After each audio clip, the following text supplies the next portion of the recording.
La docteure Sarah Chen entra dans la salle de thérapie du prince vampire maudit pour ce qui, selon les avertissements de tous, serait sa dernière séance. Mais lorsque le concierge Marcus fit irruption accidentellement par la porte en renversant son seau à serpillière, quelque chose d'impossible se produisit. Le prince rit pour la première fois depuis des siècles. À présent, le roi vampire exige que Marcus remplace tous les thérapeutes qui ont échoué, ou le prince mourra à l'aube. Prenez un instant pour vous abonner à notre chaîne et laissez un commentaire pour nous dire d'où vous regardez et quelle heure il est. C'est toujours fascinant de voir jusqu'où voyagent ces histoires à travers le monde. Merci. La docteure Sarah Chen ajuste sa sacoche en cuir en traversant les corridors d'obsidienne du château de Shadowmere, ses pas résonnant contre des murs qui ont été témoins de 3 siècles d'échecs thérapeutiques. La pierre sous ses talons pratiques semble froide même à travers ses chaussures, et l'air porte l'odeur métallique de sang séché mêlée à celle d'antiseptique. D'anciennes torches vacillent dans des appliques en fer, projetant des ombres dansantes qui semblent se moquer de sa démarche assurée. La lettre du roi vampire brûle dans sa mémoire comme de l'acide sur du parchemin. Une seule séance. C'est tout ce à quoi vous survivez.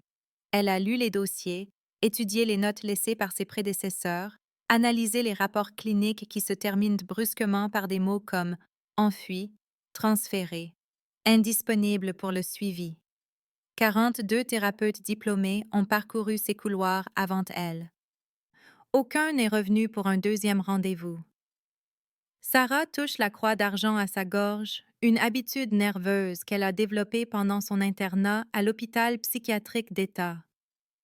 Elle entre dans la chambre du prince Elias par des portes sculptées dans une seule pièce de chêne de minuit, le bois si sombre qu'il semble absorber la lumière plutôt que la réfléchir. La pièce s'étend devant elle comme un musée des tentatives de guérison ratées. Des rideaux de velours de minuit pendent à des fenêtres qui n'ont pas vu la lumière du soleil depuis 3 siècles. D'anciens textes médicaux prennent la poussière à côté de revues de psychologie moderne, leurs pages jaunies par l'âge et la négligence. Les œuvres complètes de Freud côtoient des traités médiévaux sur la mélancolie. Des manuels de thérapie cognitivo-comportementale reposent contre des volumes reliés en cuir écrit dans des langues antérieures à l'imprimerie. Le prince maudit est assis, immobile, dans un fauteuil qui a pu être un trône, taillé dans une pierre assortie au mur du château. Ses yeux d'argent ne reflétaient qu'un vide infini, comme des miroirs se faisant face dans une pièce vide. Sa peau avait la qualité translucide de la porcelaine fine, belle et fragile et totalement froide. Sarah avait déjà traité des patients catatoniques, travaillé avec des survivants de traumatismes qui s'étaient si profondément repliés sur eux-mêmes qu'il fallait des mois d'excavation patiente pour les atteindre. Mais cela semblait différent. C'était comme essayer de réchauffer un glacier avec la flamme d'une bougie. Elle ouvre sa sacoche avec une efficacité bien rodée, sortant son bloc-notes et les techniques qui l'ont servi pendant 15 ans de pratique clinique. Bonjour, Votre Altesse. Je suis la docteure Sarah Chen. Je suis spécialisée dans les soins axés sur les traumatismes et la thérapie cognitivo-comportementale. Sa voix est stable, professionnelle, exactement le ton qui a guidé d'innombrables patients à travers leurs moments les plus sombres. Le prince Elias ne répond pas, ne cligne pas des yeux, ne reconnaît sa présence d'aucune manière qui suggérerait qu'il l'aperçoit comme un être vivant plutôt que comme un meuble qui se trouve à faire des bruits. Sarah tente d'abord la thérapie cognitivo-comportementale, expliquant comment les pensées créent des émotions et comment les émotions guident les comportements.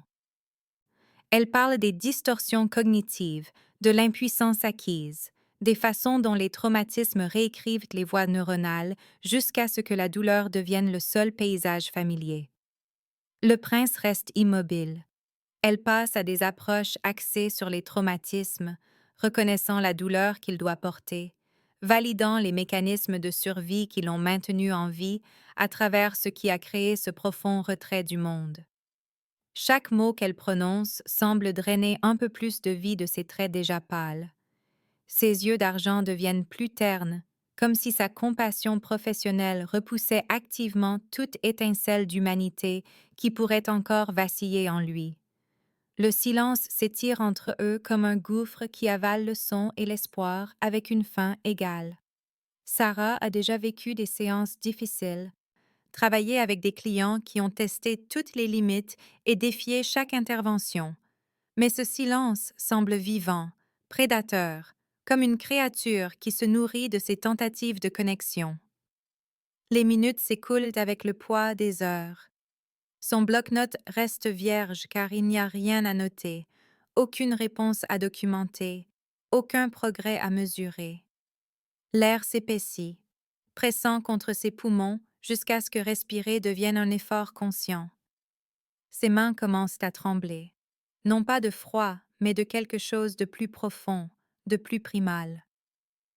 Alors que son silence s'étend au-delà de l'endurance humaine, elle réalise pourquoi 42 thérapeutes avant elle se sont enfuis en hurlant. Ce n'est pas une maladie mentale. Ce n'est pas un traumatisme sous une forme qu'elle a été formée à traiter. C'est quelque chose qui dévore l'espoir lui-même, qui transforme les intentions de guérison en armes de désespoir. Elle se lève brusquement, sa chaise raclant la pierre avec un bruit de clous sur du verre. Je reviendrai demain, ment-elle, sachant qu'elle ne reviendra jamais, sachant qu'elle rejoint la longue liste de professionnels qui ont découvert que certaines ténèbres ne peuvent être éclairées par la formation et les bonnes intentions. Marcus Rivera pousse son chariot de concierge dans l'aile restreinte, marmonnant contre la noblesse vampire et leur saleté impossible. Les roues grincent à chaque rotation, une plainte rythmique qui résonne sur les murs de pierre conçus pour étouffer les cris plutôt que pour célébrer la conversation. Son uniforme est lâche sur sa silhouette mince. Le tissu usé et adouci par trop de lavage et pas assez d'argent pour des remplacements. 3 emplois perdus ce mois-ci. Loyer en retard à nouveau. Et maintenant, il nettoie un château où les gens disparaissent, où des avertissements chuchotés le suivent dans des corridors qui sentent le sang séché et des secrets encore plus anciens. Le roi vampire payait assez bien, mais le travail venait avec des conditions qui donnaient la chair de poule à Marcus. Ne pas entrer dans l'aile restreinte après le coucher du soleil. Ne pas poser de questions sur les bruits que vous entendez la nuit. Ne pas regarder directement les portraits de famille dans le hall principal parce que les yeux suivent les mouvements et que parfois les sujets sortent de leur cadre pour enquêter sur les membres du personnel curieux. Marcus avait eu assez de boulot terrible pour reconnaître quand le désespoir l'avait mené dans un endroit dangereux, mais son compte en banque n'offrait aucune autre solution, et son propriétaire avait cessé d'accepter les promesses comme paiement il y a 3 mois. Il guide son chariot autour d'anciennes tapisseries dépeignant des batailles entre humains et créatures que la mythologie prétend n'avoir jamais existé. Le seau à serpillière ballottait à chaque secousse, l'eau savonneuse menaçant de se déverser sur des sols qui coûtaient probablement plus que son salaire annuel. L'entretien du château exigeait des compétences différentes de celles des immeubles de bureaux ou des complexes d'appartements. Tout ici était plus vieux que tout ce qu'il avait jamais nettoyé. Taillé dans des matériaux qui résistaient aux produits de nettoyage modernes et gardaient les taches comme des rancunes. Le sang, avait-il découvert, laissait des marques que des siècles ne pouvaient entièrement effacer. Son esprit vagabonde pendant qu'il travaille, un mécanisme de survie développé pendant des années d'emploi au salaire minimum. Il pense à son frère Danny, aux promesses qu'il n'a pas tenues et aux appels téléphoniques qu'il aurait dû retourner. Il pense au cours du collège communautaire qu'il a commencé, mais qu'il n'a pas eu les moyens de terminer. Il pense à l'entreprise de nettoyage qu'il prévoyait de lancer avant que la vie ne lui rappelle que les rêves exigent du capital, des cotes de crédit et des relations qu'il n'a jamais possédées. Son seau à serpillière s'accrocha à une pierre inégale. Le sol ancien trahissant sa navigation distraite avec la méchanceté d'une architecture qui a survécu à des empires. Le chariot bascula sur le côté, le seau s'inclinant au-delà du point de non-retour, l'envoyant s'écraser à travers la porte du prince dans une cascade d'eau savonneuse et de jurons qui auraient fait que sa mère attrape sa cuillère en bois. Les portes, massives et imposantes, s'ouvrirent avec une facilité surprenante, comme si elles avaient attendu ce moment précis de maladresse humaine pour fournir une excuse à l'interruption.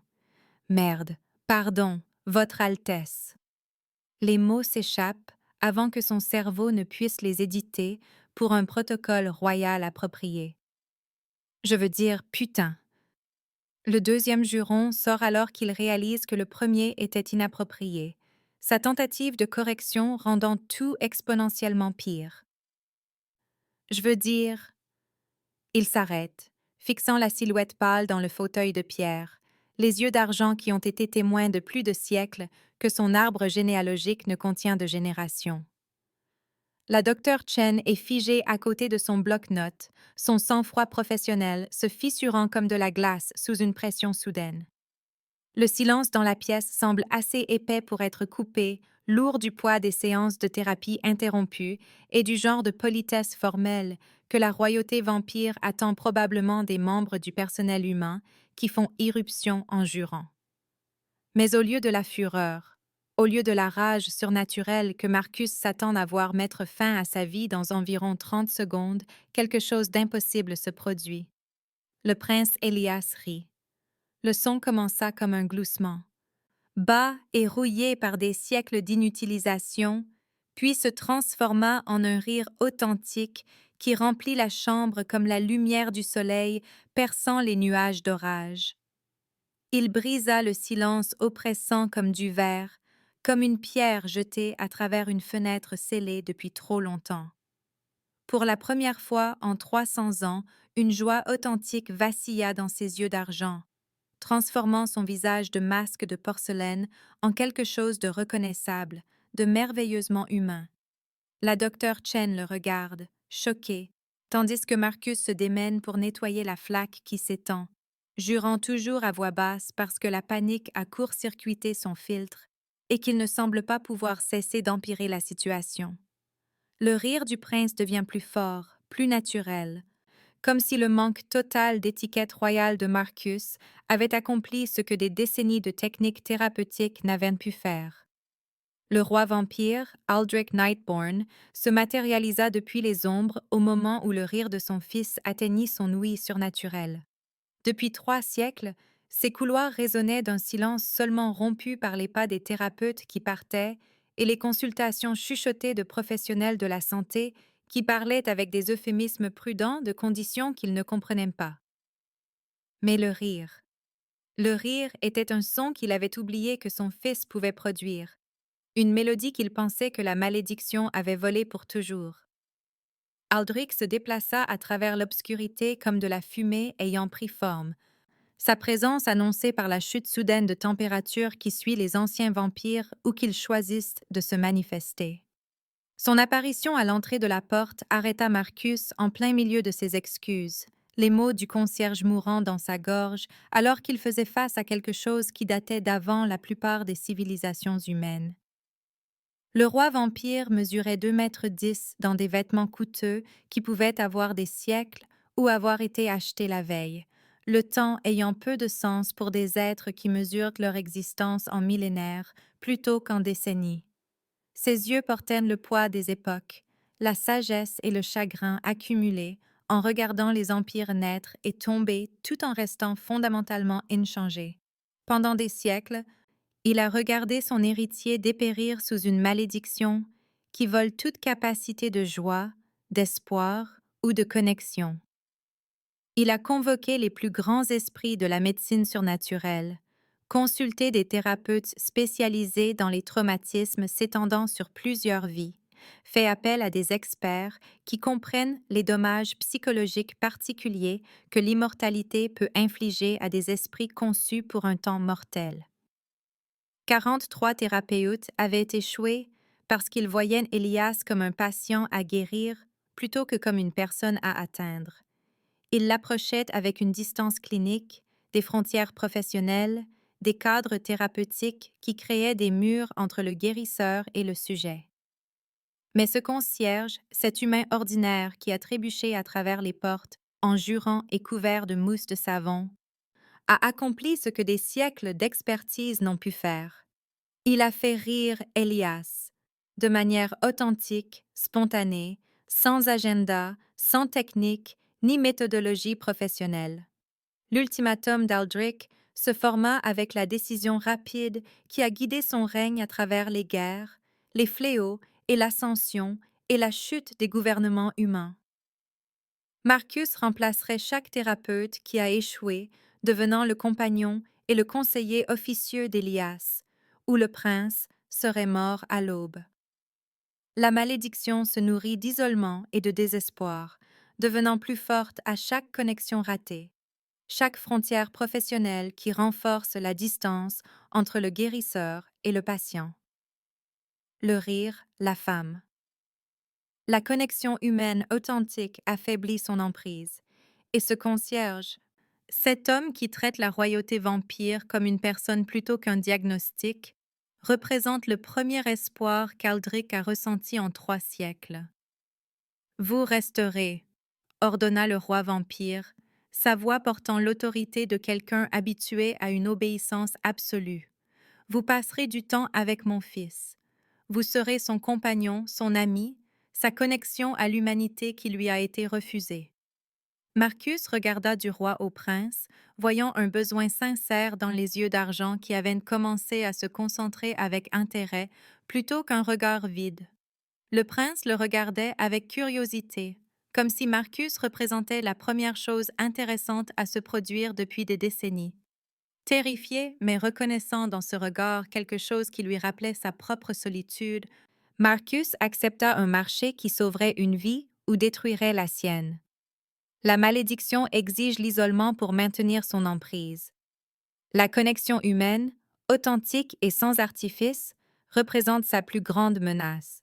Et parfois, le remède le plus puissant ne vient pas de l'expertise médicale, mais d'une personne qui en traite simplement une autre comme si elle comptait, comme si sa douleur valait la peine d'être reconnue, comme si un rire partagé entre étrangers pouvait combler des fossés que des siècles de traitements formels n'ont pas réussi à traverser.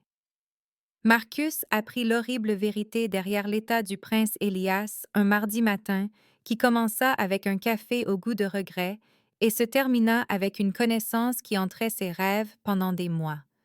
Le roi vampire le convoqua dans l'ancienne bibliothèque du château, une cathédrale du savoir où des volumes reliés en cuir s'étiraient vers des plafonds voûtés peints de constellations qui n'existaient plus dans le ciel nocturne. Aldrich se déplaçait entre les étagères comme un spectre de sagesse accumulée, tirant des textes écrits dans des langues antérieures à la plupart des civilisations humaines. Il y a 3 siècles, commença-t-il, sa voix portant le poids de la culpabilité d'un père et de la responsabilité d'un roi, Elias a défié la tradition vampire en tombant amoureux d'une guérisseuse humaine nommée Isabella Whitmore. Le nom flotta dans l'air entre eux comme de l'encens, sacré et douloureux. Isabella était un médecin de la peste pendant la Grande Mortalité, l'une des rares humaines assez courageuses pour soigner les malades lorsque la mort se déplaçait dans les villes européennes comme une faux moissonneuse. Elle portait le masque de cuir traditionnel et transportait des herbes qui ne faisaient pas grand-chose contre les fléaux surnaturels, mais sa compassion dépassait les barrières des espèces que la plupart considéraient comme absolues. Elias l'a rencontré lors d'une mission diplomatique pour négocier les frontières territoriales, un exercice politique de routine qui est devenu quelque chose de transformateur lorsqu'il l'a vu risquer sa vie mortelle pour sauver un enfant vampire pris dans le feu croisé de la peur humaine. Lorsque la guerre a éclaté entre leurs espèces pour des droits de sang et des revendications territoriales, lorsque d'anciens préjugés ont éclaté en une violence qui a peint la campagne en cramoisie, il a choisi l'amour plutôt que la loyauté. Il a tenté de négocier la paix par des réunions secrètes dans des églises abandonnées, dessinant des cartes de compromis dans des territoires où les 2 espèces pourraient coexister. Ces efforts ont presque réussi jusqu'à ce qu'une trahison au sein des rangs vampires expose ses activités aux factions extrémistes qui considéraient toute coopération avec les humains comme une trahison contre leur héritage immortel. Une sorcière vampire vengeresse nommée Lydia Thornwick, dont l'amant humain avait été tué par des chasseurs de vampires des décennies plus tôt, a vu la romance d'Elias comme la trahison ultime de leur nature supérieure. Elle a conçu une malédiction avec la précision d'un maître artisan et la méchanceté de quelqu'un qui avait vu l'amour détruire tout ce qu'elle chérissait. La malédiction lui vola sa capacité de connexion émotionnelle, créant une barrière surnaturelle entre sa conscience et chaque sentiment qui rend l'existence supportable. Incapable de ressentir la joie, l'amour, l'espoir ou la connexion, Elias est devenu une démonstration vivante de la raison pour laquelle les vampires ne devraient jamais s'abaisser aux émotions humaines. La malédiction se renforce avec l'isolement et le désespoir, se nourrissant de la solitude comme un parasite qui dévore son hôte de l'intérieur, drainant lentement sa force vitale jusqu'à ce qu'il ne reste qu'une coquille vide. Aldrich expliqua comment la malédiction fonctionnait avec le détachement clinique de quelqu'un qui avait passé des siècles à étudier l'état de son fils. Seule une connexion humaine authentique et la joie pouvaient l'affaiblir, mais plus quelqu'un essayait de l'aider professionnellement, plus la malédiction résistait. Elle reconnaissait les relations thérapeutiques comme des constructions artificielles, les frontières professionnelles comme des barrières qui renforçaient l'isolement plutôt que de le combler.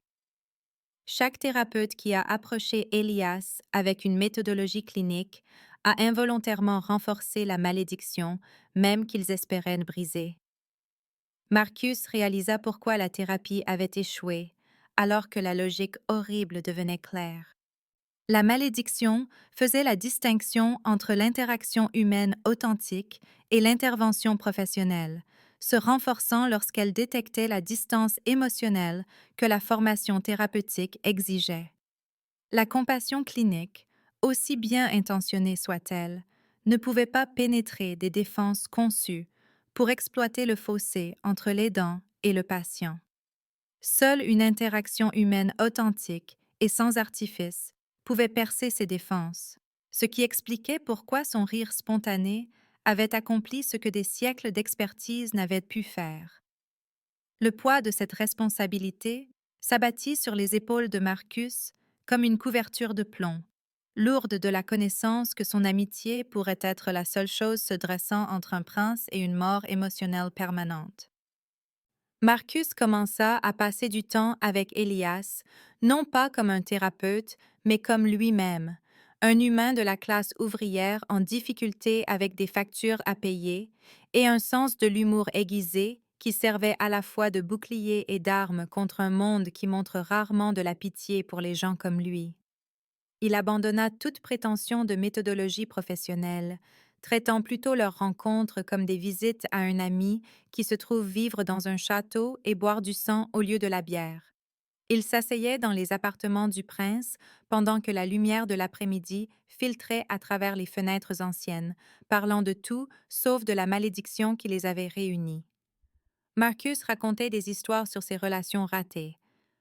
Comment il était sorti avec une femme nommée Sandra, qu'il avait quittée pour un type avec un emploi stable et une assurance dentaire. Comment il pensait aimer une barmaid nommée Jessica jusqu'à ce qu'il découvre qu'elle volait dans la caisse et mentait sur son âge. Il parlait de ses rêves d'ouvrir sa propre entreprise de nettoyage, quelque chose de petit et d'honnête, où il pourrait fixer ses propres horaires et être fier de rendre les espaces beaux pour les gens qui apprécient le bon travail. Il décrivait la bataille de sa mère contre la démence, comment elle oubliait son nom, mais se souvenait des chansons de son enfance, comment il lui rendait visite 2 fois par semaine à la maison de soins et écoutait les mêmes histoires sur sa première danse et son jour de mariage, comme s'il les entendait pour la première fois. Elias s'ouvrit lentement sur des siècles de solitude qui s'étendaient derrière lui comme une autoroute vide sans destination visible. Il parla du poids de l'immortalité, de la façon dont regarder des générations d'humains vivre et mourir crée une sorte de chagrin particulier qui n'a de nom dans aucune langue. Il partagea des souvenirs d'Isabella, qui le soutenait et le tourmentait à la fois, comment elle riait de ses tournures de phrases formelles, comment elle lui avait appris à apprécier les fleurs sauvages et le lever du soleil, et le simple plaisir de partager des repas avec quelqu'un qui vous voit comme plus que votre nature surnaturelle. Il décrivit la torture particulière de se souvenir de l'amour, tout en étant incapable de le ressentir, comme essayer de se rappeler le goût de la nourriture en mourant de faim ou la chaleur du soleil en étant enterré dans l'obscurité. Marcus traita le prince comme une personne plutôt qu'un problème à résoudre, répondant à ses histoires avec le même humour irrévérencieux et un intérêt sincère qu'il montrerait à n'importe quel ami. Il faisait des blagues sur les problèmes de rencontres immortelles, demandant si les phrases d'accroche des vampires impliquaient des promesses d'engagement éternel ou juste de très bons soins dentaires. Il partageait des observations ridicules sur la technologie moderne, se demandant si quelqu'un qui avait vécu l'invention de l'imprimerie trouvait les smartphones impressionnants, ou juste une autre façon pour les humains d'éviter une conversation significative. Il offrait des commentaires sur la musique contemporaine qui faisaient rire Elias, décrivant comment la musique rap sonnerait pour quelqu'un dont la dernière exposition à la culture populaire impliquait des compositions baroques et des danses de cour. Progressivement, Elias commença à vivre de petites percées émotionnelles qui les surprirent tous les deux par leur intensité et leur authenticité. Il ressentit de l'agacement face au terrible jeu de mots de Marcus, une irritation réelle qui traversa des siècles d'engourdissement émotionnel comme un couteau dans de la soie. Il éprouva de la curiosité pour la technologie moderne, posant des questions sur les smartphones, les médias sociaux et les services de streaming avec l'enthousiasme de quelqu'un découvrant le feu pour la première fois. Il eut de brefs moments de contentement pendant leur conversation, une sensation chaleureuse qu'il reconnaissait à peine comme du bonheur, mais qu'il chérissait comme un joyau rare trouvé dans des endroits inattendus. Ces aperçus émotionnels devinrent plus forts et plus fréquents à mesure que leur amitié s'approfondissait, chaque sentiment authentique affaiblissant l'emprise de la malédiction comme la lumière du soleil faisant fondre une glace ancienne. Marcus remarqua les changements de petites manières que les thérapeutes pourraient manquer, mais que les amis reconnaissent immédiatement. La posture du prince devint moins rigide, ses réponses plus spontanées, ses rares sourires plus naturels et moins comme une performance sociale réflexe.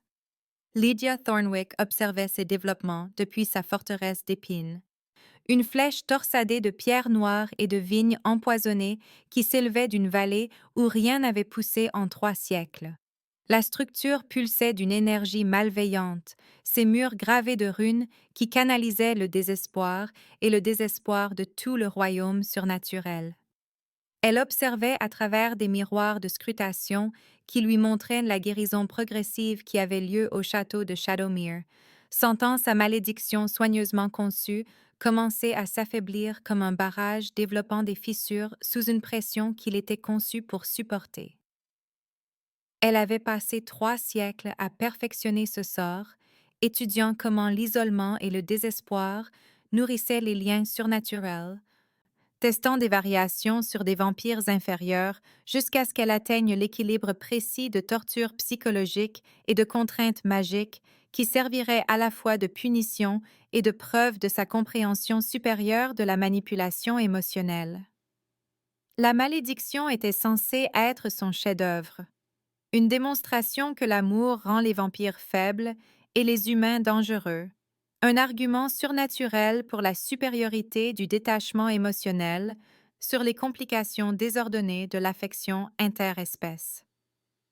Elle l'avait conçu avec des couches de protection contre les méthodes de guérison conventionnelles, anticipant l'intervention thérapeutique et construisant des résistances contre toute forme d'aide professionnelle qui pourrait menacer son intégrité. Mais l'amitié sans artifice de ce concierge créait des fissures dans son travail que des décennies de thérapie n'avaient pu réaliser, approchant la malédiction sous un angle qu'elle n'avait jamais anticipé parce qu'elle n'avait jamais imaginé que quelqu'un aiderait sans agenda, guérirait sans méthodologie, connecterait sans frontières professionnelles. L'amitié menaçait tout ce qu'elle croyait sur l'ordre naturel, suggérant qu'une connexion humaine authentique pourrait être plus forte que la malveillance surnaturelle, que le soin sincère pourrait triompher de siècles de cruauté raffinée. Elle commença à planifier l'élimination de Marcus avant qu'il ne puisse complètement briser ce qu'elle considérait comme sa plus grande réalisation magique, étudiant ses routines quotidiennes et ses vulnérabilités psychologiques avec la même attention méticuleuse qu'elle avait autrefois consacrée à perfectionner la malédiction elle-même. Elle identifia sa culpabilité concernant la mort de son frère, ses insécurités quant à son milieu ouvrier, sa peur de l'inadéquation face à des responsabilités dépassant son expérience ou son éducation.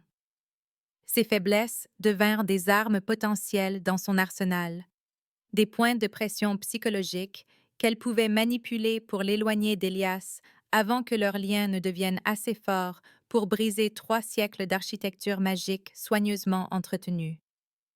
Pendant ce temps, le roi Aldric observait la guérison progressive de son fils avec un espoir désespéré tempéré par des siècles d'attentes déçues et la sagesse durement acquise qui vient de l'amour de quelqu'un que vous ne pouvez pas sauver.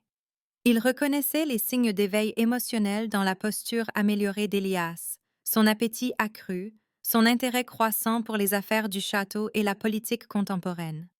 Mais il savait aussi que les sorcières ne laissaient jamais leurs malédictions être brisées sans se battre, surtout les malédictions qui représentent des vengeances personnelles et une fierté professionnelle.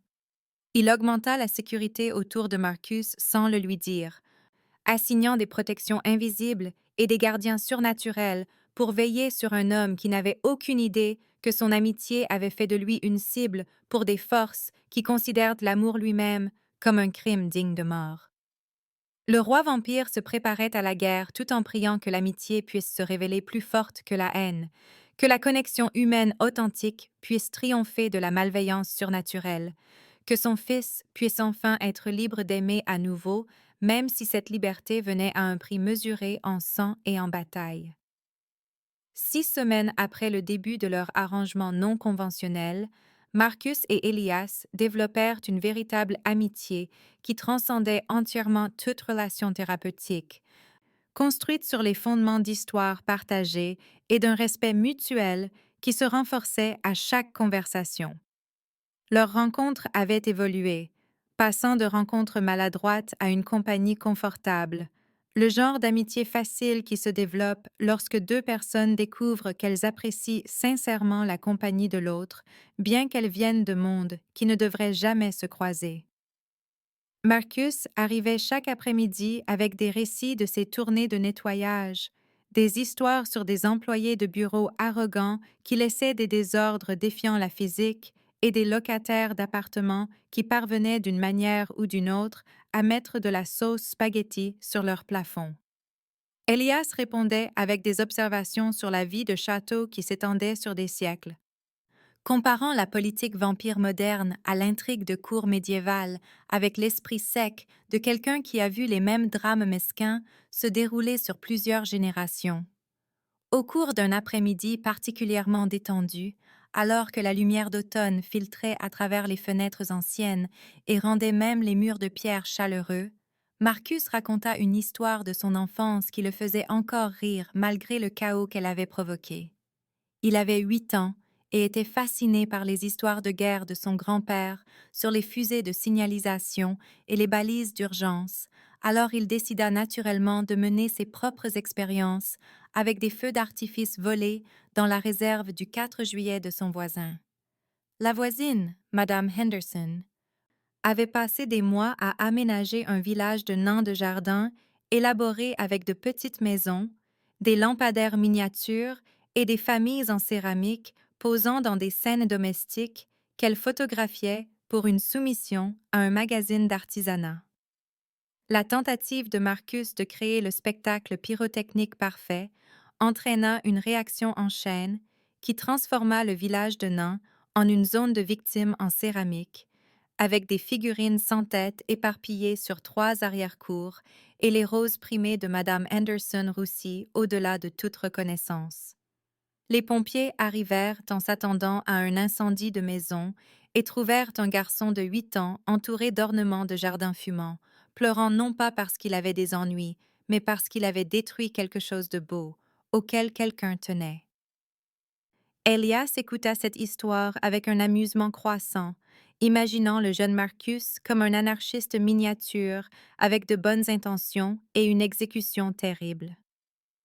Alors que Marcus décrivait la réaction de Madame Henderson, comment elle avait fini par rire au lieu d'appeler ses parents parce que son remords sincère était plus touchant que sa destruction n'était agaçante, quelque chose changea dans l'expression du prince.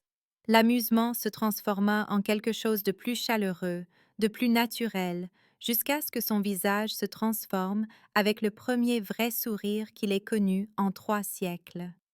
Pas seulement un rire, pas seulement une réponse réflexe à l'humour, mais une joie réelle qui rayonnait de quelque part au plus profond de lui et illuminait ses traits comme un lever de soleil perçant des nuages d'orage. Le moment était profond et terrifiant dans son intensité. La malédiction recula physiquement devant cette émotion authentique, envoyant des ondes de choc à travers l'architecture surnaturelle qui avait lié Elias pendant 300 ans.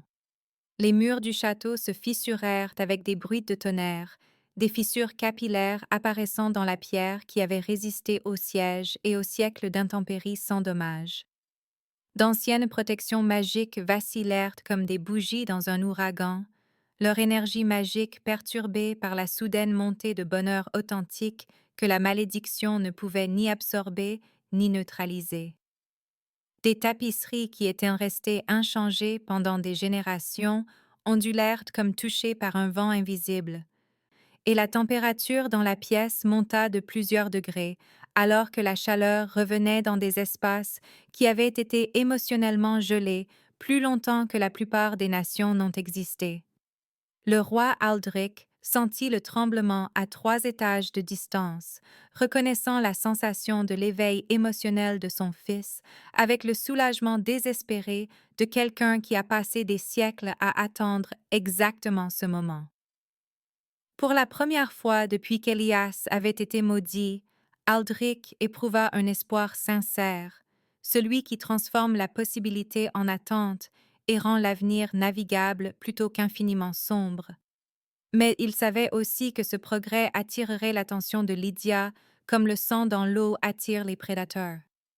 Que la sorcière qui avait créé cette malédiction ne permettrait jamais que son chef-d'œuvre soit démantelé par quelque chose d'aussi simple que l'amitié humaine et la joie authentique. Cette nuit-là, Marcus rêva de vignes épineuses essayant de l'étrangler, des vrilles noires qui s'enroulaient autour de sa gorge et de ses poignets avec la persistance des choses qui poussent dans un sol empoisonné. Les vignes chuchotaient des accusations avec des voix qui ressemblaient à sa propre conscience devenue malveillante, lui disant qu'il n'avait pas sa place dans les châteaux, qu'il décevait tous ceux qui dépendaient de lui, que son amitié avec Elias n'était qu'une autre erreur dans une vie pleine de bonnes intentions et de terribles résultats. Il se réveilla haletant et en sueur, ignorant que la sorcière sondait déjà son esprit à la recherche de faiblesses, comme un chirurgien cartographiant les artères avant de faire la première incision. Alors que leur lien s'approfondit à travers une vulnérabilité partagée et une compréhension mutuelle, Marcus révèle la vraie raison pour laquelle il reconnaît l'isolement et l'exil auto-imposé avec une telle clarté. Son jeune frère Danny est mort dans un accident de voiture il y a 5 ans, un jeudi soir pluvieux, qui a commencé par une célébration et s'est terminé par des sirènes et des appels téléphoniques que personne ne devrait jamais avoir à passer. Danny venait d'obtenir son premier emploi après l'université. Un poste dans une agence de marketing qui payait assez pour qu'il puisse quitter la maison de leur mère et commencer la vie indépendante qu'il avait planifiée depuis le lycée. Ils sont sortis pour célébrer dans un bar près du nouvel appartement de Danny, juste les 2 frères partageant des verres et parlant d'avenir qui semblait brillant et réalisable pour la première fois depuis des années. Marcus était censé être le conducteur désigné cette nuit-là, le frère aîné responsable qui s'assurerait que Danny rentre chez lui en toute sécurité pour commencer son nouveau chapitre. Mais son directeur l'a appelé pendant leur deuxième tournée, expliquant que le concierge de nuit s'était porté malade et que l'immeuble de bureau devait être nettoyé avant une réunion client importante le lendemain matin. Les heures supplémentaires couvriraient le loyer de Marcus pour le mois, de l'argent dont il avait désespérément besoin après avoir perdu son emploi précédent lorsque l'entreprise avait réduit ses effectifs. Il a fait le choix qui hante encore ses rêves, acceptant le travail et laissant Danny trouver son propre chemin pour rentrer. Danny a appelé un Uber qui n'est jamais arrivé, puis a décidé de conduire lui-même plutôt que d'attendre sous la pluie. L'accident s'est produit à 6 pâtés de maison de son appartement lorsqu'un conducteur ivre a grillé un feu rouge et a transformé la célébration en tragédie dans l'espace entre un battement de cœur et le suivant. Depuis lors, Marcus lutte contre une culpabilité qui le ronge comme de l'acide, une dépression qui teinte chaque réussite de gris, et une tendance à repousser les gens par l'humour et l'autodérision qui maintient les relations en toute sécurité superficielle. Il construit des murs déguisés en blagues, utilise le rire pour maintenir la distance et sabote les connexions avant qu'elles ne puissent devenir assez profondes pour faire mal quand elles se terminent inévitablement. Elias reconnaît les barrières émotionnelles que Marcus a construites parce qu'elles reflètent ses propres mécanismes de survie, les façons dont les gens se protègent de la douleur en refusant de risquer une vulnérabilité sincère. Il réalise qu'ils sont plus semblables que différents, tous deux emprisonnés par des choix passés et une culpabilité qui s'est cristallisée en autopunition, tous deux convaincus qu'ils ne méritent ni connexion, ni bonheur à cause d'échecs qui définissent leur estime de soi. Cette compréhension mutuelle crée un lien plus profond qui affaiblit encore la malédiction, car l'empathie authentique se révèle plus puissante que la malveillance surnaturelle pour combler le fossé entre deux personnes qui comprennent l'obscurité de l'autre. Mais cette connexion plus profonde rend également Marcus plus vulnérable à l'influence de Lydia, car la culpabilité et l'auto-accusation sont des émotions qu'elle a passé des siècles à apprendre à manipuler avec une précision chirurgicale. Lydia infiltre les rêves de Marcus avec des visions de la mort de son frère, rendues avec une clarté surnaturelle qui fait que le souvenir ressemble à une expérience vécue. Elle amplifie sa culpabilité jusqu'à ce qu'elle devienne une chose vivante qui dévore la pensée rationnelle, lui montrant des chronologies alternatives où il a choisi différemment, où Danny a vécu parce que son frère aîné a donné la priorité à la famille plutôt qu'à l'argent. Elle chuchote des accusations qui semblent vraies parce qu'elles font écho à son propre monologue intérieur, lui disant qu'il échoue avec Elias tout comme il a échoué avec Danny, que son amitié est un mensonge construit sur le désespoir du prince plutôt que sur une connexion authentique, qu'il n'est qu'une autre solution temporaire avant que l'abandon inévitable ne détruise les quelques progrès qu'ils ont réalisés. Elle sème des graines de doute sur ses qualifications, sa valeur, son droit d'occuper une place dans la vie d'un prince vampire, alors que des professionnels formés avec des décennies d'éducation ont échoué. Elle lui montre des visions d'Elias se repliant dans l'engourdissement émotionnel, de la malédiction revenant plus forte que jamais, parce que l'inadéquation de Marcus a rendu l'espoir du prince plus douloureux que son désespoir. L'assaut psychologique est subtil et persistant, conçu pour ressembler à une autoréflexion naturelle plutôt qu'à une manipulation externe. Marcus commence à s'éloigner d'Elias sans bien comprendre pourquoi, convaincu qu'il n'est pas qualifié pour aider quelqu'un avec un traumatisme qui s'étend sur des siècles, alors qu'il ne peut même pas gérer sa propre culpabilité vieille de 5 ans.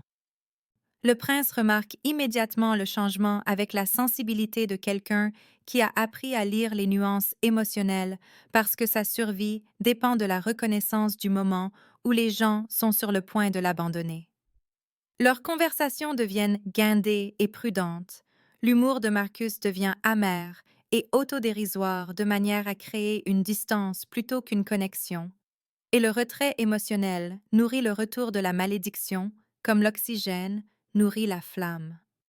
Elias commence à ressentir à nouveau un engourdissement émotionnel, le familier brouillard gris qui s'installe sur sa conscience et étouffe chaque sentiment jusqu'à ce que l'existence devienne mécanique plutôt que significative.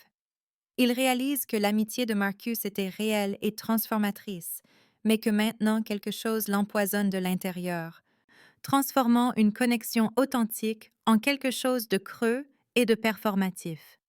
Les progrès qu'ils ont réalisés ensemble commencent à se défaire, alors que Marcus se retire derrière des murs de doute de soi et qu'Elias regarde impuissant, incapable de combattre un ennemi qu'il ne peut ni voir ni comprendre.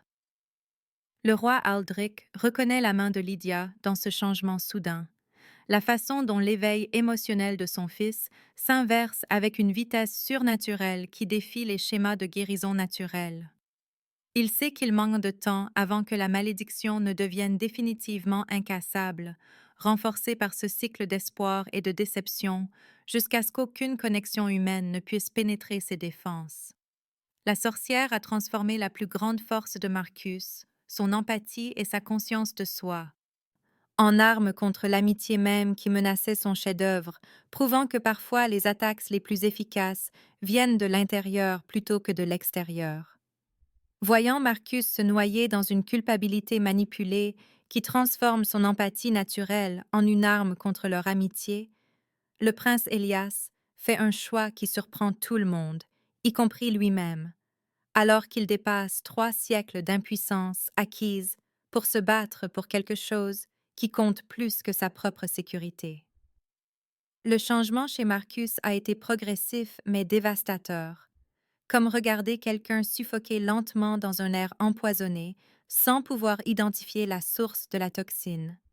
Leurs conversations sont devenues des exercices de politesse prudente, Marcus offrant des banalités de surface tandis que ses yeux portaient le regard hanté de quelqu'un convaincu qu'il ne mérite pas l'espace qu'il occupe.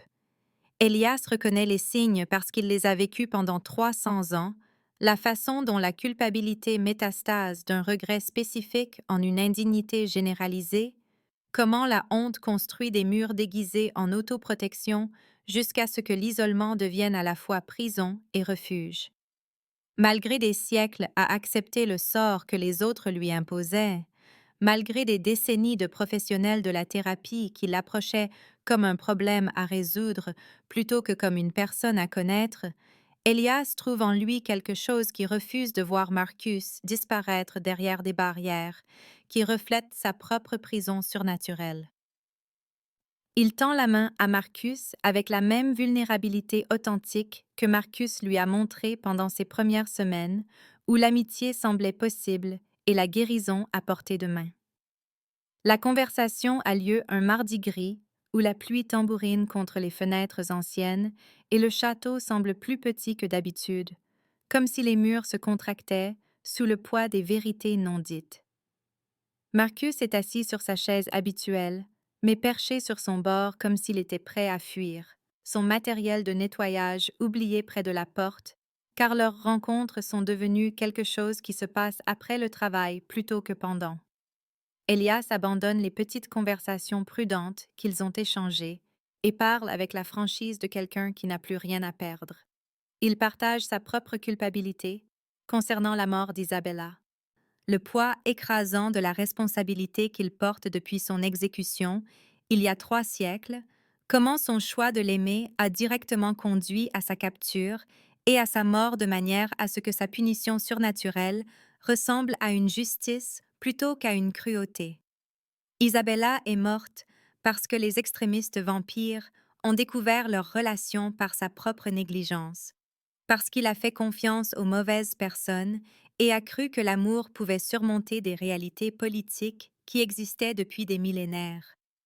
Elle a été capturée alors qu'elle l'attendait dans une église où ils avaient prévu de se rencontrer en secret, torturée pour obtenir des informations sur les faiblesses des vampires qu'elle a refusé de fournir, puis exécutée sur la place publique comme un avertissement aux autres humains qui pourrait envisager de franchir les frontières des espèces. Il a regardé depuis les ombres, paralysé par la lâcheté et la connaissance que se révéler ne ferait que donner 2 victimes à leurs ennemis au lieu d'une. Depuis 300 ans, il se blâme d'avoir choisi l'amour plutôt que la sagesse, d'avoir placé son bonheur personnel au-dessus de la sécurité de quelqu'un qui lui faisait entièrement confiance. Ce moment de vulnérabilité mutuelle crée une percée qui inverse le retrait émotionnel que les 2 hommes ont connu, car ils réalisent qu'ils ont porté une culpabilité qui appartient à d'autres plutôt qu'à eux-mêmes. Marcus comprend que la mort de Danny est le résultat du choix d'un conducteur ivre, pas de ses heures supplémentaires. Tout comme Elias reconnaît qu'Isabella est morte à cause de l'extrémisme politique des vampires, non pas parce que l'amour lui-même est dangereux. Leur connexion renouvelée envoie des ondes de choc à travers l'architecture surnaturelle qui les a liés tous les deux, l'empathie authentique entre eux créant des résonances qui perturbent les constructions magiques conçues pour isoler et détruire. La malédiction recule devant leur compréhension mutuelle comme une chose vivante brûlée par la lumière du soleil, son emprise sur Elias s'affaiblissant alors que la connexion humaine authentique se révèle plus forte que des siècles de malveillance surnaturelle. L'impact atteint de vastes distances jusqu'à la forteresse de Lydia, faisant trembler la structure de pierre noire d'une fureur surnaturelle, alors que son chef-d'œuvre subit des dommages que des décennies d'intervention professionnelle n'auraient jamais pu atteindre. Elle réalise qu'elle doit agir directement avant que leur lien ne devienne incassable, avant que l'amitié authentique ne détruise ce qu'elle considère comme le plus bel exemple d'artisanat magique de ses siècles d'existence. Lydia Thornwick se matérialise au château de Shadowmere pendant la nouvelle lune, lorsque ses pouvoirs atteignent leur apogée et que les défenses des vampires sont les plus faibles, arrivant comme un front de tempête qui apporte des changements de pression et l'odeur de la pluie mêlée à quelque chose de bien plus sombre. Sa forme physique oscille entre une apparence humaine et quelque chose de plus élémentaire, des ombres s'accrochant à ses mouvements et des vignes épineuses se tortillant dans ses cheveux comme une couronne faite de méchanceté et de rancunes anciennes. La température chute de 20 degrés lorsqu'elle entre dans le château, du givre se formant sur des fenêtres qui n'ont pas senti le contact de l'hiver depuis des siècles. Elle contourne les protections magiques qui auraient dû détecter son approche, se déplaçant à travers les défenses surnaturelles comme de la fumée à travers une moustiquaire, parce que sa malédiction lui a donné une connexion à cet endroit qui transcende les mesures de sécurité conventionnelles. Elle confronte Marcus directement dans les appartements du prince où leur amitié s'est le plus renforcée, apparaissant entre 2 respirations avec la soudaineté des cauchemars devenus manifestes. Sa présence remplit la pièce du poids oppressant de la malveillance surnaturelle, rendant l'air assez épais pour être coupé et difficile à respirer. Elle lui offre un choix, livré avec la fausse rationalité de quelqu'un qui croit sa position inattaquable. Partir maintenant et retourner à sa vie simple, avec un succès financier accru, assez d'argent pour payer son loyer et les factures médicales de sa mère, sans le stress constant qui a défini sa vie d'adulte. Elle peut organiser un emploi qui correspond à ses compétences, des relations qui satisfont sa solitude, un avenir qui se déroule sans les complications de la politique vampire ou des responsabilités surnaturelles qu'il n'a jamais demandé à assumer. Ou regarder Elia souffrir alors qu'elle renforce la malédiction au-delà de toute possibilité de rupture, transformant son engourdissement émotionnel actuel en une mort psychologique complète qui fera paraître son état précédent comme une santé éclatante en comparaison. Elle révèle sa connaissance de son histoire personnelle avec la cruauté désinvolte de quelqu'un qui a passé des semaines à étudier son paysage psychologique, décrivant la mort de son frère avec des détails que seul quelqu'un qui y a assisté pourrait connaître, expliquant comment sa culpabilité et sa peur de l'inadéquation le rendent particulièrement susceptible à la même manipulation émotionnelle qui a lié Elias pendant 3 siècles. Elle menace de l'emprisonner dans une prison identique, de le maudire avec la même incapacité à ressentir la joie, l'amour, l'espoir ou une connexion authentique, faisant d'eux un duo d'âmes brisées qui peuvent se regarder souffrir sans pouvoir s'offrir de réconfort.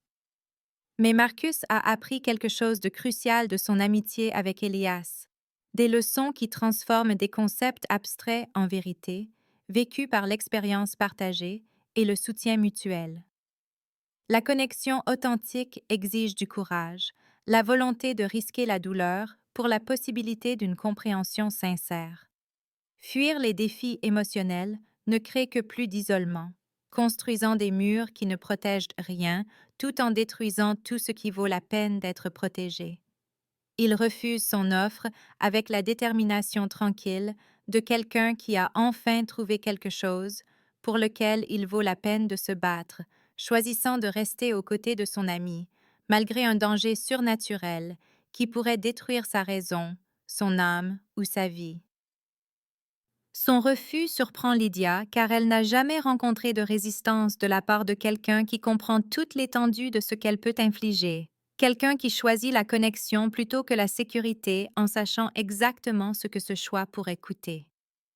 La rage de Lydia face au refus de Marcus se manifeste par une attaque directe contre lui et Elias, transformant la chambre du château en un champ de bataille où les émotions deviennent des armes et les états psychologiques déterminent la victoire ou la défaite. Elle tente de maudire Marcus avec le même engourdissement émotionnel qui a tourmenté le prince pendant des siècles, tissant des liens surnaturels qui ciblent sa capacité de joie, d'espoir et de connexion humaine avec la précision de quelqu'un qui a perfectionné cette forme particulière de torture.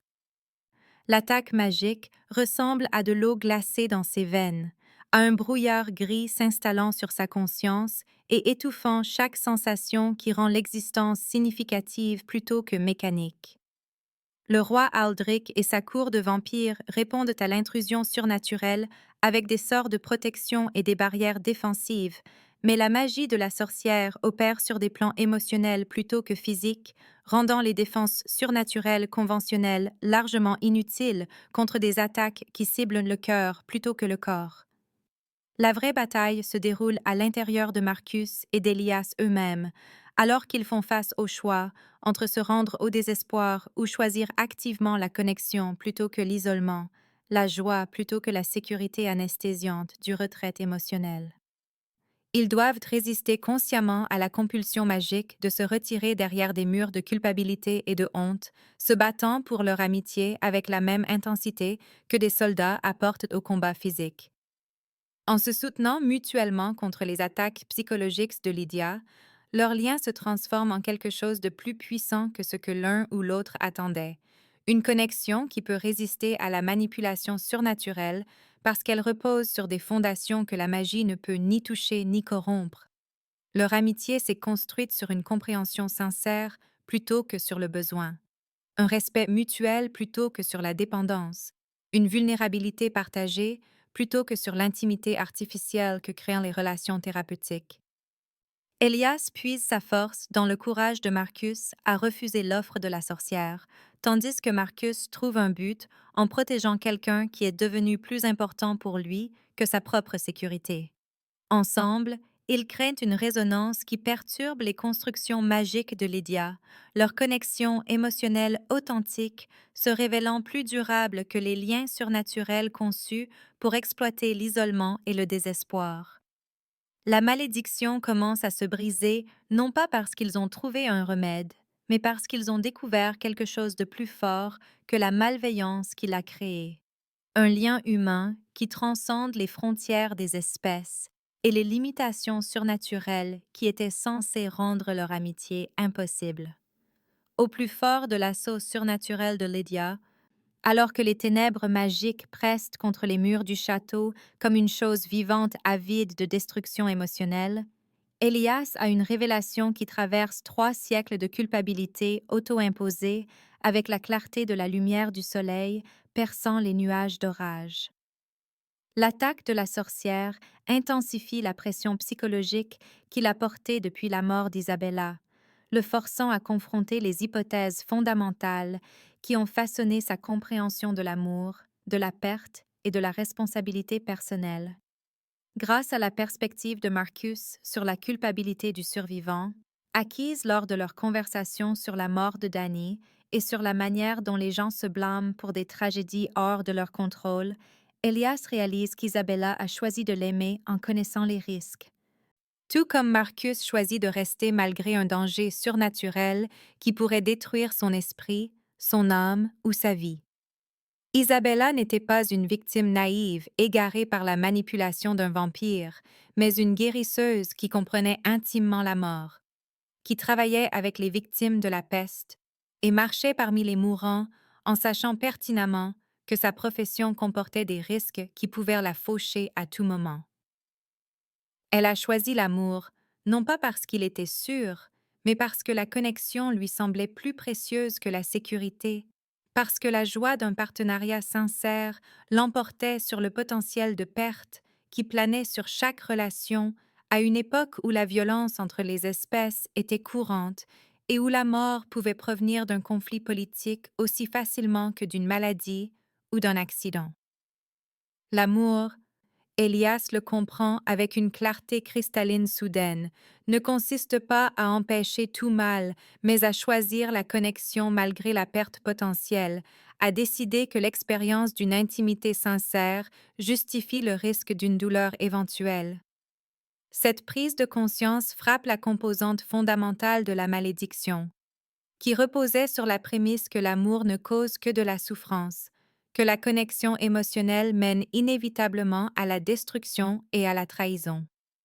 Lydia avait façonné son lien magique autour de l'hypothèse que les vampires qui aiment les humains les perdront toujours, que l'affection interespèce est intrinsèquement vouée à se terminer en tragédie, faisant de l'amour lui-même une source de tourment perpétuel.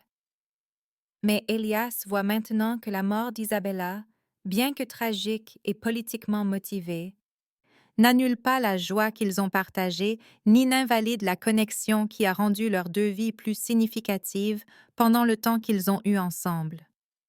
Les mois de rencontres secrètes, de conversations partagées, de soutien mutuel pendant une guerre qui menaçait de consumer leurs deux peuples, ces expériences restent précieuses quelle que soit la fin de la relation. Alors qu'Elias abandonne sa culpabilité et embrasse cette nouvelle compréhension, le fondement émotionnel de la malédiction commence à s'effriter comme un bâtiment dont la pierre angulaire a été retirée.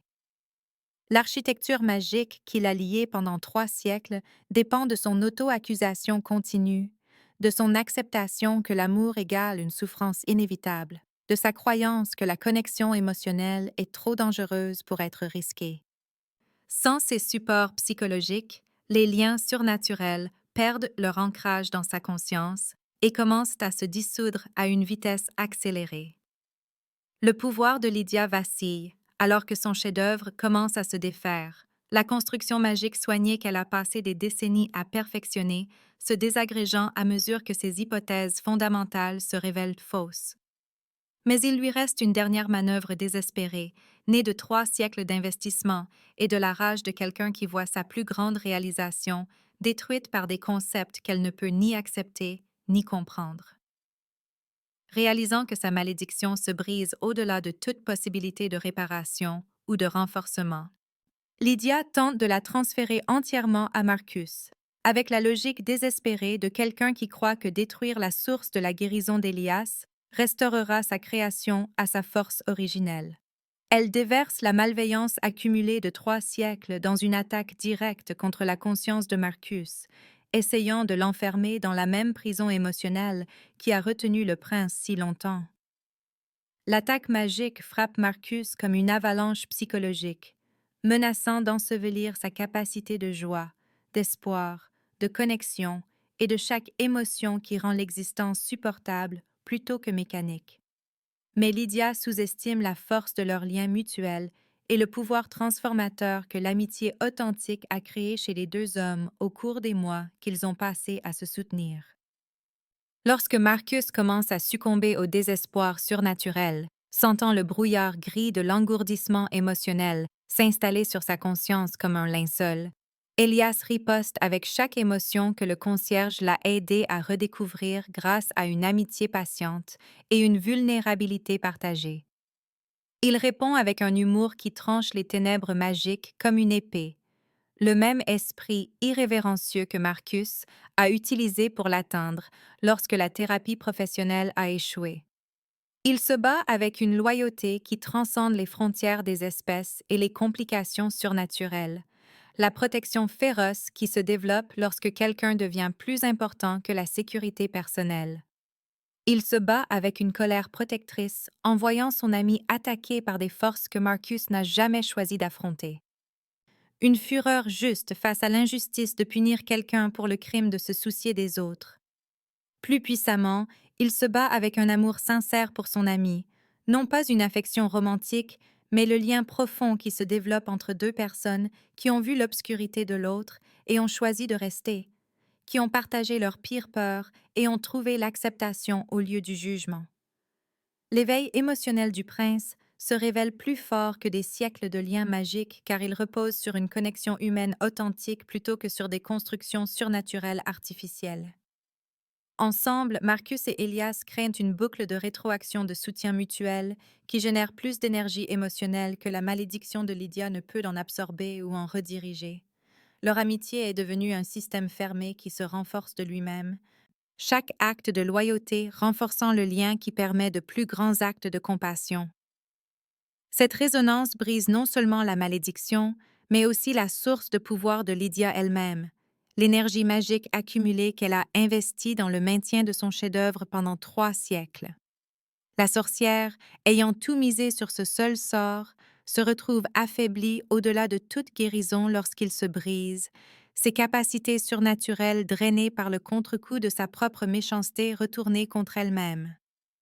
Dans le moment culminant qui semble à la fois inévitable et miraculeux, Marcus et Elias choisissent simultanément le bien-être de l'autre plutôt que leur propre sécurité avec l'altruisme qui définit une véritable amitié. Marcus refuse de reculer face à l'assaut magique, même s'il menace de détruire sa raison, choisissant de rester aux côtés d'Elias plutôt que de se sauver par l'abandon. Elias refuse de laisser son ami souffrir seul, déversant ses émotions nouvellement éveillées pour protéger Marcus, même si cela le rend vulnérable aux contre-attaques de Lydia.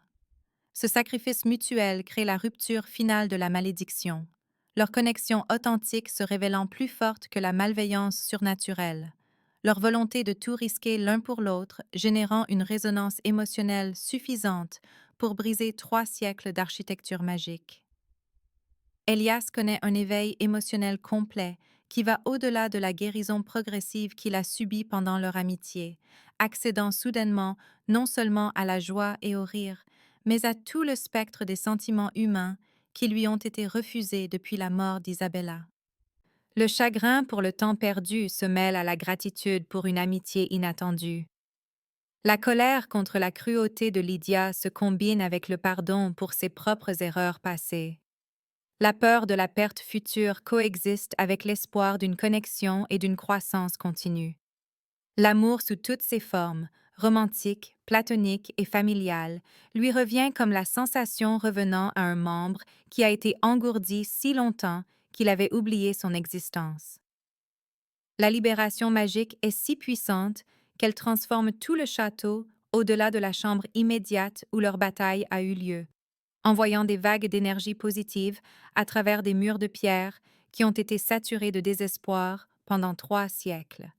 La couleur revient aux tapisseries délavées, comme si des années de poussière et de négligence s'évanouissaient en un instant, révélant des œuvres d'art représentant des scènes de joie et de célébration plutôt que l'imagerie funéraire qui a dominé l'esthétique du château depuis le début de la malédiction. La vie revient au jardin desséché où les roses fleurissent hors saison et les fontaines qui étaient à sec depuis des décennies coulent soudainement d'une eau cristalline. L'espoir revient à la cour des vampires, alors que des êtres surnaturels qui ont passé des siècles à traverser leur existence comme des somnambules se souviennent soudain de ce que c'est que d'anticiper demain avec autre chose que de la résignation. Lydia, son pouvoir brisé et l'œuvre de sa vie détruite, se retire dans ce qui reste de sa forteresse d'épines, avec la fureur vaincue de quelqu'un qui a tout perdu de ce qui définissait son identité et son but. Elle n'est plus une menace pour personne, réduite de sorcière surnaturelle à une simple vampire, avec des délires de grandeur et des siècles d'amertume qui n'ont plus de poids magique. Le roi Aldric assiste à la transformation de son fils avec des larmes de joie qu'il n'a pas versées depuis la malédiction d'Élias, voyant enfin le jeune homme vibrant et compatissant qu'il a élevé avant que la malveillance surnaturelle ne lui vole tout ce qui rendait son héritier spécial. Le prince qui est assis devant lui maintenant combine la sagesse qui vient de survivre à 3 siècles d'isolement avec la vitalité émotionnelle que l'amitié de Marcus a restaurée, créant quelqu'un de plus fort et de plus complet qu'il ne l'était même avant le début de la malédiction. Le roi vampire comprend que cette guérison n'aurait jamais pu se produire par des moyens conventionnels, que seule une connexion humaine authentique pouvait accomplir ce que la magie et la médecine n'ont pu faire, et que parfois les solutions les plus puissantes viennent des sources les plus inattendues. Dans les semaines qui suivirent la rupture de la malédiction, Marcus et Elias durent tous deux apprendre à naviguer dans leur nouvelle réalité, tels des survivants émergeant d'une zone sinistrée où le paysage a été fondamentalement altéré par des forces échappant à leur contrôle ou à leur compréhension. La libération magique qui a brisé 3 siècles de liens surnaturels a changé les deux hommes de manière à exiger une exploration attentive et un ajustement patient. Elias connaît une submersion émotionnelle, alors que les sentiments refoulés reviennent par vagues qui menacent de le noyer dans leur intensité, chaque émotion arrivant avec la force accumulée de 300 ans de déni. Le chagrin pour Isabella le frappe comme un coup physique, n'étant plus étouffé par un engourdissement surnaturel, mais brut et immédiat, comme si sa mort avait eu lieu la veille plutôt que des siècles auparavant. Il pleure le temps perdu avec le chagrin désespéré de quelqu'un qui réalise soudainement combien de vie s'est écoulée pendant qu'il existait en animation suspendue émotionnelle. La colère contre la cruauté de Lydia le brûle comme de l'acide, une rage contre les années volées par une malveillance magique qui a transformé l'amour en une arme de torture psychologique. La peur de la perte future le paralyse avec des visions de voir tous ceux qu'il aime vieillir et mourir, tandis qu'il reste immortel et inchangé. La malédiction éternelle de l'existence vampirique qu'aucune magie ne peut briser. Mais à côté de ces émotions plus sombres, affluent une profonde gratitude pour l'amitié de Marcus et la joie de redécouvrir ce que signifie espérer en demain, plutôt que de simplement endurer aujourd'hui. Marcus l'aide à traiter ses sensations accablantes, non pas comme un thérapeute armé de techniques cliniques, mais comme un ami qui comprend les traumatismes complexes par expérience personnelle plutôt que par formation professionnelle. Il reste avec Elias pendant les crises de panique qui laissent le prince haletant et désorienté, offrant une présence plutôt que des solutions, car il a appris que la guérison exige un témoin plus qu'une intervention. Quand Elias rage contre les siècles d'émotions volées, Marcus écoute sans essayer de rediriger ou de recadrer la colère, car il comprend que certains sentiments doivent être vécus pleinement avant de pouvoir être libérés. Quand le chagrin menace de consumer entièrement le prince, Marcus partage sa propre expérience de la perte et les façons dont les gens survivent à une dévastation qui semble insurmontable, non pas comme un guide expert, mais comme une personne disant à une autre que la douleur changera de forme, même si elle ne disparaît jamais complètement. Pendant ce temps, Marcus affronte son propre parcours de guérison avec la même compassion qu'il a montrée à Elias, abordant enfin sa culpabilité concernant la mort de Danny avec la compréhension que l'autopardon n'est pas une trahison envers les morts, mais une nécessité pour que les vivants continuent à grandir. il réalise que son frère ne voudrait pas que son souvenir devienne une prison qui empêche Marcus de former de nouvelles connexions ou de trouver un but en aidant les autres. La culpabilité qu'il a portée comme une pierre dans sa poitrine commence à se dissoudre, non pas parce qu'il oublie Danny, mais parce qu'il choisit d'honorer la vie de son frère, en vivant la sienne avec intention et ouverture, plutôt qu'avec autopunition et isolement. Leur amitié s'approfondit alors qu'ils se soutiennent mutuellement à travers une véritable guérison plutôt que des solutions magiques, découvrant que la guérison est un processus qui exige de la patience, des revers et la volonté d'être vulnérable avec quelqu'un qui ne vous abandonnera pas lorsque le travail devient difficile. Le roi Aldric offre à Marcus un poste permanent à la cour qui représente la reconnaissance de capacités qu'il ne savait pas posséder, non pas comme un concierge qui a trébuché vers l'importance, mais comme quelqu'un qui a démontré un don rare pour atteindre des personnes que les approches conventionnelles ne peuvent toucher.